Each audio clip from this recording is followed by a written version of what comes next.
Hello students, स्वागत है आपका आपका फेवरेट यूट्यूब चैनल केमिस्ट्री दुनिया में। तो स्टूडेंट्स, हम आज अपने टॉपिक को और आगे बढ़ाते हुए कुछ और अच्छे टॉपिक्स पढ़ते हैं। लेकिन उससे पहले स्टूडेंट्स ये ध्यान रखिए कि हमने इलेक्ट्रिक फील्ड पढ़ लिया, electric field due to point charge पढ़ लिया, electric field due to distributed charge पढ़ लिया, जैसे कि एग्जांपल रिंग, हमने रिंग के बारे में पढ़ा।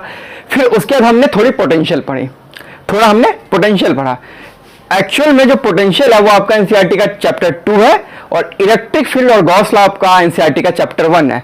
लेकिन इलेक्ट्रिक फील्ड और पोटेंशियल के बिना आपको गॉस लॉ समझ में नहीं आएगा। पहले आपको इलेक्ट्रिक फील्ड पढ़नी पड़ेगी, फिर आपको पोटेंशियल थोड़ी पढ़नी पड़ेगी, फिर आपको गॉस लॉ पढ़िएगा और गॉस लॉ का एप्लीकेशन जानिएगा। तो ये तरीका है, स्टेप बाय स्टेप हमें पढ़ना है। तो हमने पहले इलेक्ट्रिक फील्ड पढ़ा, फिर पोटेंशियल पढ़ा। अब हम एक नया टॉपिक पढ़ रहे हैं जो है डायपोल, इलेक्ट्रिक डायपोल। देखिए स्टूडेंट्स, इलेक्ट्रिक डायपोल तो हम इलेक्ट्रिक फील्ड के टाइम भी पढ़ सकते थे, बट इलेक्ट्रिक डायपोल में एक हम इलेक्ट्रिक फील्ड निकालेंगे और इलेक्ट्रिक डायपोल की वजह से हम पोटेंशियल भी निकालेंगे। तो जब तक हम पोटेंशियल नहीं पढ़ते तो फिर इलेक्ट्रिक फील्ड डायपोल की वजह से हम सिर्फ इलेक्ट्रिक फील्ड पढ़ते, फिर हम बाद में पोटेंशियल के बाद फिर हमको इलेक्ट्रिक फील्ड डायपोल पोटेंशियल की वजह से पढ़ना पड़ा। तो इसलिए हमने ये क्या किया, इसको एक कंबाइन कर लिया। जैसे इलेक्ट्रिक डायपोल को हमने कंबाइन कर लिया, हम इलेक्ट्रिक फील्ड भी पढ़ लेंगे, साथ साथ इलेक्ट्रिक पोटेंशियल भी पढ़ लेंगे। ठीक है स्टूडेंट्स, अब देखिए ये आपकी जो टॉपिक है इलेक्ट्रिक डायपोल, ये बोर्ड में बहुत महत्वपूर्ण टॉपिक है। ये आपका डेरिवेशन बोर्ड में जनरली 80 to 85% पूछ लेता है। तो ये आपके बोर्ड के लिए भी काफी महत्वपूर्ण है, आप इसको भी ध्यान रखिएगा। ठीक है डियर स्टूडेंट्स, चलिए हम अब अपने टॉपिक को शुरू करते हैं। तो स्टूडेंट, हमने बताया कि ये टॉपिक बोर्ड में काफी महत्वपूर्ण है और आपको इसे बहुत अच्छे से पढ़ना है। आपको साथ साथ इलेक्ट्रिक फील्ड और पोटेंशियल साथ साथ पढ़ना है। ठीक है स्टूडेंट, चलिए हम टॉपिक को शुरू करते हैं। तो इलेक्ट्रिक डायपोल, स्टूडेंट्स ये ए नहीं है, सही कर लीजिएगा, इलेक्ट्रिक डायपोल। ठीक है डियर स्टूडेंट्स, अब देखिए इलेक्ट्रिक डायपोल होता क्या है। इलेक्ट्रिक डायपोल होता है कि a pair of equal and opposite charge, a pair of equal and opposite charge separated between some distance. ठीक है डियर स्टूडेंट्स, कहता यह है कि आपका एक पेयर यानी एक पेयर इक्वल और अपोजिट चार्ज, यानी एक पेयर चार्ज यानी दो चार्ज और इक्वल मैग्नीट्यूड में होना चाहिए और नेचर में अपोजिट होना चाहिए, यानी एक प्लस एक माइनस।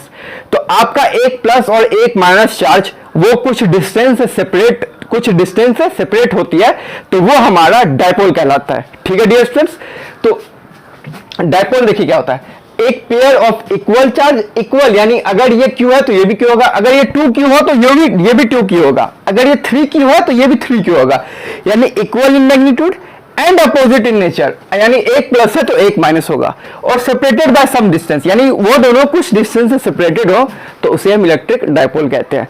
देखिए बच्चों, ये डायपोल का प्रैक्टिकल एप्लीकेशन आपने बहुत पढ़ रखा है। जनरली आप दुनिया में किसी भी चीज को देखें वो डायपोल से बनी है, यानी दुनिया में हर एक चीज डायपोल से बनी है। एग्जांपल लीजिए वाटर में क्या होता है, H2O। वाटर में क्या होता है, H2O यानी ऑक्सीजन और हाइड्रोजन। देखिए एक डायपोल ये हुआ, एक डायपोल ये हुआ। सिंपल एग्जांपल समझा रहे हैं, दुनिया की हर एक चीज डायपोल से बनी है। ठीक है डियर स्टूडेंट्स, तो देखिए डायपोल क्या बताया, जैसे कि बताया आपको equal and opposite and equal in magnitude and opposite in nature and separated by some distance. ठीक है डियर स्टूडेंट्स, तो उसे हम इलेक्ट्रिक डायपोल कहते हैं।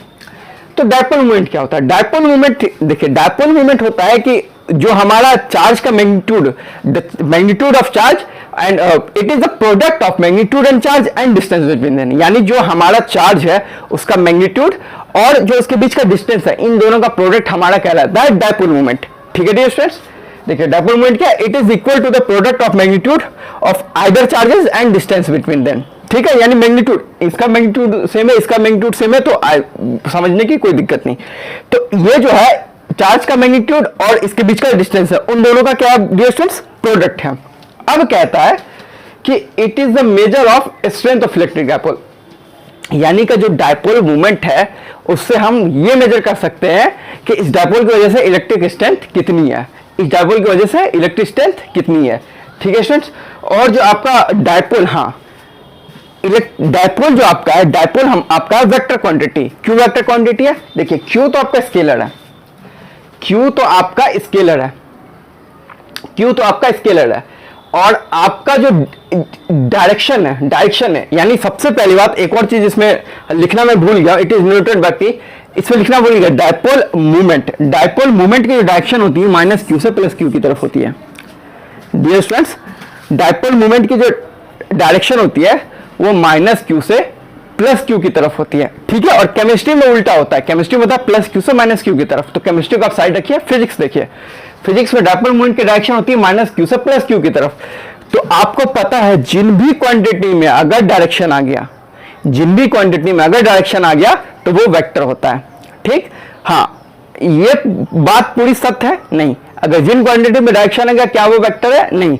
दूसरी वेक्टर होने के लिए होता है कि वो वेक्टर लॉ को फॉलो करना चाहिए, ठीक है डियर स्टूडेंट्स। वेक्टर होने की ये दो क्राइटेरिया, तो इसकी डायरेक्शन माइनस क्यू से प्लस क्यू की तरफ है और ये वेक्टर लॉ को फॉलो भी करती है, ठीक है। ये मैं आपको समझाने कह दिया हूं कि वेक्टर, कोई भी क्वांटिटी वेक्टर कब होती है, ठीक है डियर स्टूडेंट्स। चलिए, तो हमने क्या कहा कि आपका ये डायपोल मूवमेंट क्या आपका वेक्टर क्वांटिटी है और ये हमारा डिनोट करता है पी से। डायपोल मूवमेंट को हम पी से डिनोट करता है, और जैसा हमने बताया मैग्नीट्यूड इनटू मतलब मैग्नीट्यूड और डिस्टेंस बिटवीन का प्रोडक्ट। तो देखिए यहां पे आपका डायपोल 2a डिस्टेंस है, तो आपका डायपोल मूवमेंट हो गया q इंटू 2a। आपका डायपोल मूवमेंट हो गया dear student q into 2a, ठीक है डियर स्टूडेंट्स। तो ये आपका इलेक्ट्रिक डायपोल का डेफिनेशन है, ये आपका डायपोल मूवमेंट का डेफिनेशन है। कभी कभी ये बोर्ड में पूछ लेते हैं, तो ये आपका डेफिनेशन है, इसको आप लिखिए, समझिए, ठीक है। और एक चीज ध्यान रखिए, डायपोल मूवमेंट की डायरेक्शन होती है माइनस क्यू से प्लस क्यू की तरफ, इसको ध्यान रखिए। इसमें हम लिख देते हैं डायरेक्शन ऑफ डायपोल मूवमेंट, ये लिख देते हैं डायरेक्शन ऑफ डायपोल मूवमेंट, ठीक है डियर स्टूडेंट्स। डायपोल मूवमेंट की डायरेक्शन माइनस क्यू से प्लस क्यू की तरफ होती है, ठीक है डियर स्टूडेंट्स। अब इंपॉर्टेंट चीज, अब इसके बाद हम पढ़ेंगे कि डायपोल की वजह से किसी भी पॉइंट, उसके एक्सियल पॉइंट पे इलेक्ट्रिक फील्ड क्या होती है। काफी इंपॉर्टेंट है, ध्यान से देखिएगा। और बोर्ड में ये बहुत महत्वपूर्ण है, बोर्ड में कभी मैं तो देखा हूं 80% के आसपास क्वेश्चन आ जाते हैं इससे रिलेटेड।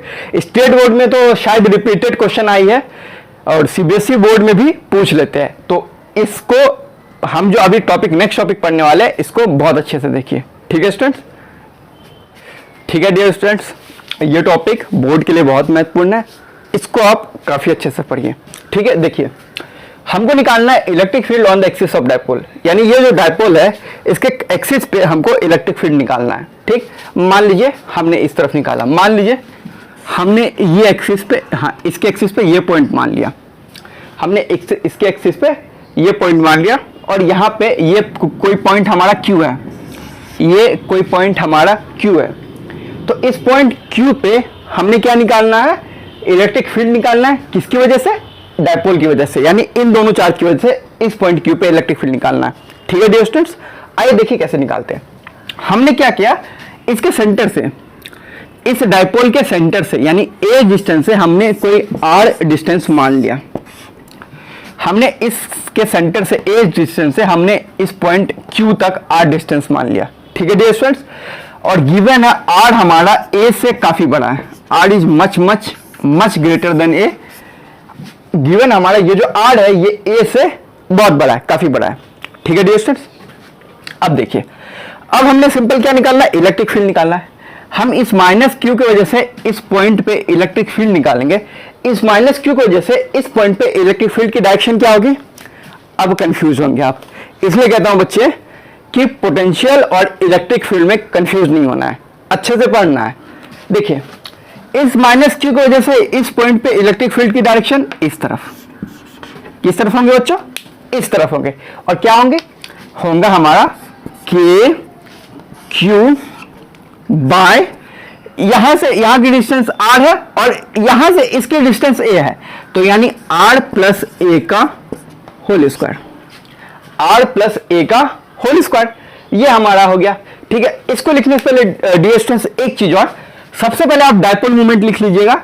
डायपोल मोमेंट अभी हमने बताया आपको P बराबर होता है Q इंटू 2a, P बराबर होता है Q into 2a dipole moment. और डियर स्टूडेंट्स, डायपोल मोमेंट की डायरेक्शन माइनस से प्लस की तरफ, डायपोल मोमेंट की डायरेक्शन माइनस से प्लस की तरफ, ठीक है डियर स्टूडेंट्स, केमिस्ट्री में प्लस से माइनस होता है, कंफ्यूज नहीं होना है। फिजिक्स में माइनस से प्लस की तरफ होता है। ठीक है डियर स्टूडेंट्स, चलिए इस माइनस की वजह से इस पॉइंट पे हमारा इलेक्ट्रिक फील्ड की डायरेक्शन इस तरफ आई, क्यू की तरफ आई। कितनी आई? के क्यू अपन आर प्लस ए का होल स्क्वायर। इस प्लस क्यू की वजह से इस क्यू पे इस तरफ आया और कितना आया कि हमारा आया के क्यू अपॉन आर माइनस ए का होल स्क्वायर।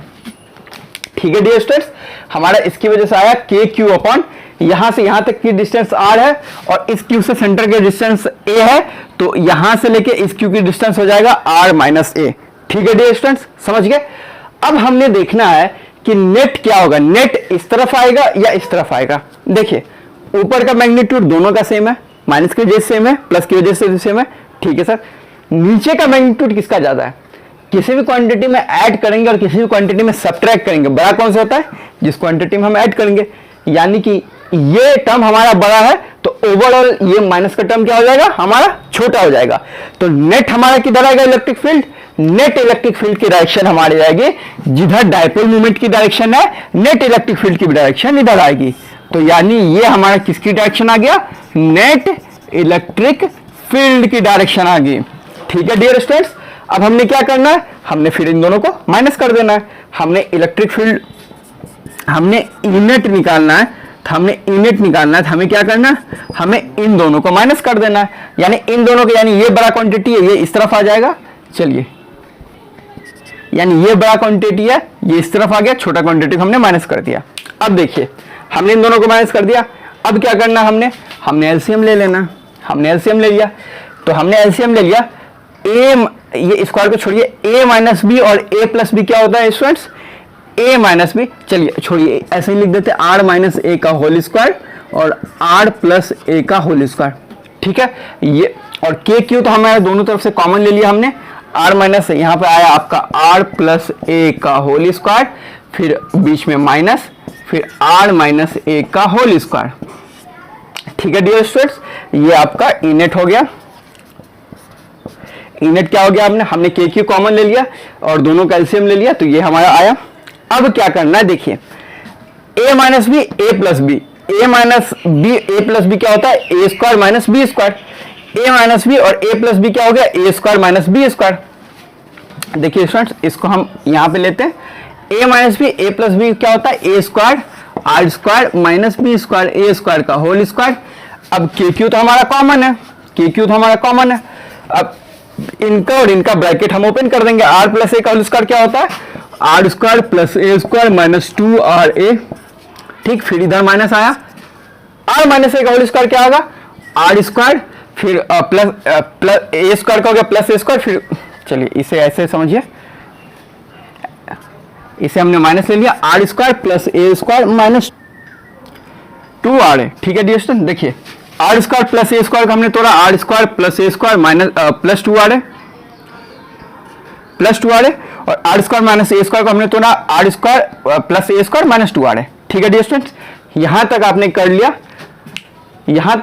लिया, आप यहां तक स्क्रीनशॉट ले लीजिए। मुझे थोड़ी और बोर्ड की जरूरत पड़ेगी तो मैं ऊपर वाला रब करूंगा, यहां तक आप स्क्रीनशॉट ले लीजिए। ठीक है डियर स्टूडेंट्स, अब देखिए हम इसको ऊपर में लिखते हैं, इसी टर्म को हम ऊपर में लिखते हैं। क्या हमारा? के क्यू कॉमन हो गया, R square plus A square plus 2RA।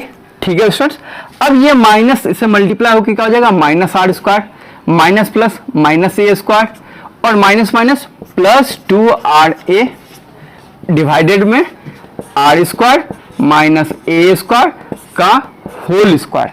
ठीक है डियर स्टूडेंट्स, अब इसको ध्यान से देखिए, हमने क्या माना था? हमने माना था आर ए से काफी बड़ा है, हमने ये माना था आर ए से काफी बड़ा है, तो हम यहाँ पे ए को क्या कर देंगे?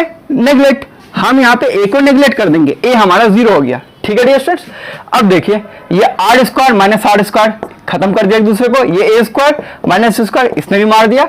अब 2RA प्लस 2RA, तो ये हमारा हो गया k q 4RA divided by r की power 4, r square into square r की पावर 4। अब एक आर ने एक आर को मार दिया, तो हमारा बचा के Q 4A upon are cube.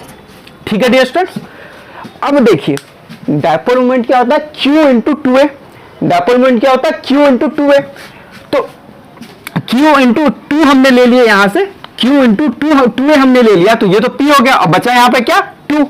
तो हमारा डायपोल मोमेंट होता है students 2kp upon are cube. ये हमारा होता है डायपोल मोमेंट, ये हमारा होता है electric field due to dipole, due to axis, on the axis of dipole क्या होता है 2kp अपॉन आर क्यूब। ये हमारा निकल गया डायपोल, ये हमारा निकला इलेक्ट्रिक फील्ड कहां पे, एक्सिस ऑफ द डायपोल। तो ये आपका निकला। ये डेरिवेशन बच्चों बोर्ड में, आई थिंक स्टेट बोर्ड में रिपीटेड पूछा गया है। बिहार बोर्ड की मैं बात कर रहा हूं, बिहार बोर्ड की मैंने प्रीवियस क्वेश्चन देखा, तो ये डेरिवेशन शायद 3 या 4 ईयर कंटिन्यूअस आया है। मुझे ध्यान है 2015 में एक बार आया था, शायद 2016 में भी आया है। तो ये क्वेश्चन, ये अगर आप स्टेट बोर्ड के, तो आप समझिए आपके लिए तो 100% एकदम बहुत महत्वपूर्ण, आपको पढ़ना ही पढ़ना है इस चीज को। और आप सीबीएसई बोर्ड के हो तो उनमें भी जनरली अगर आप चैप्टर 1 की बात करें तो सबसे मेन डेरिवेशन बनता है ये, चैप्टर 1 का पहला डेरिवेशन बनता है ये। एक होता है electric field due to point charge, दूसरा सबसे मेन डेरिवेशन है ये।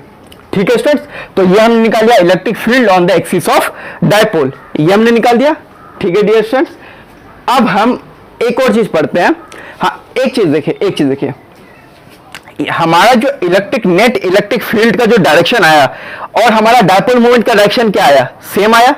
हमारा देखिए ये माइनस क्यू था, ये प्लस क्यू था, डायपोल मोमेंट माइनस क्यू से प्लस क्यू था, और इलेक्ट्रिक फील्ड के, नेट इलेक्ट्रिक फील्ड की डायरेक्शन इधर आई। तो एक्सिस में इलेक्ट्रिक फील्ड की डायरेक्शन और डायपोल मोमेंट की डायरेक्शन सेम होती है। ठीक है, ये हमने एक्सियल पोजीशन पे निकाल लिया। अब हम निकालते हैं इक्वेटोरियल पोजीशन पे, आइए देखते हैं।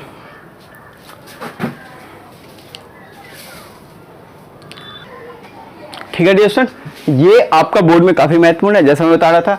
इसमें क्या क्या समझने वाली बात है, एक तो हमारा 2kp अपॉन आर क्यूब, ये एक्सियल पोजीशन पे निकला इलेक्ट्रिक फील्ड डायपोल की वजह से।